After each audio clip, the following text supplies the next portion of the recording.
This is the latest news from the war-torn regions of Nigeria, specifically from Borno State, where the two notorious terrorist groups, Boko Haram and ISWAP, have clashed in what is being described as one of the bloodiest confrontations in history. The ongoing violence between these two factions, both vying for control and dominance in the area, has left dozens of fighters dead. The death toll is expected to rise as the situation develops. It's not just the number of deaths that's shocking, but the sheer brutality of the conflict and the terrible images that have emerged, with fighters from Boko Haram reportedly carrying away the bodies of their dead enemies. Boko Haram, a group known for its extreme violence and long history of terrorizing the people of northeastern Nigeria, and ISWAP, which split from Boko Haram in 2016, have long been enemies. However, the tensions between these two groups have now boiled over into full-scale warfare.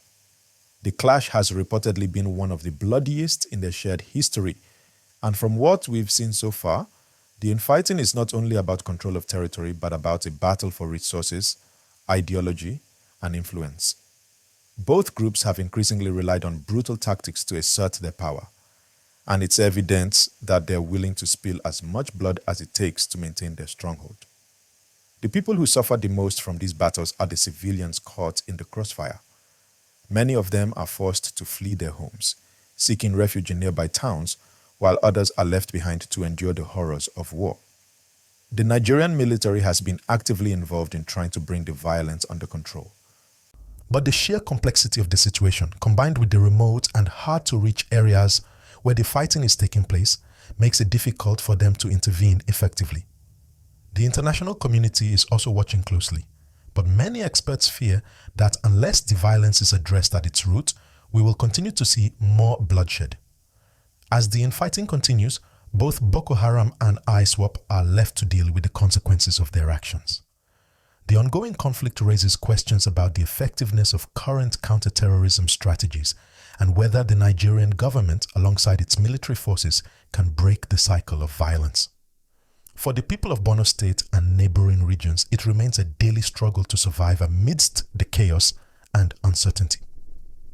The situation is compounded by the difficulty of accessing basic necessities like food, water, and healthcare, as these areas have become battle zones.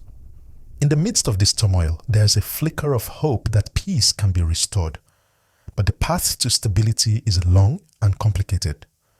While it's easy to focus on the violence, it's important to also remember the resilience of the communities affected.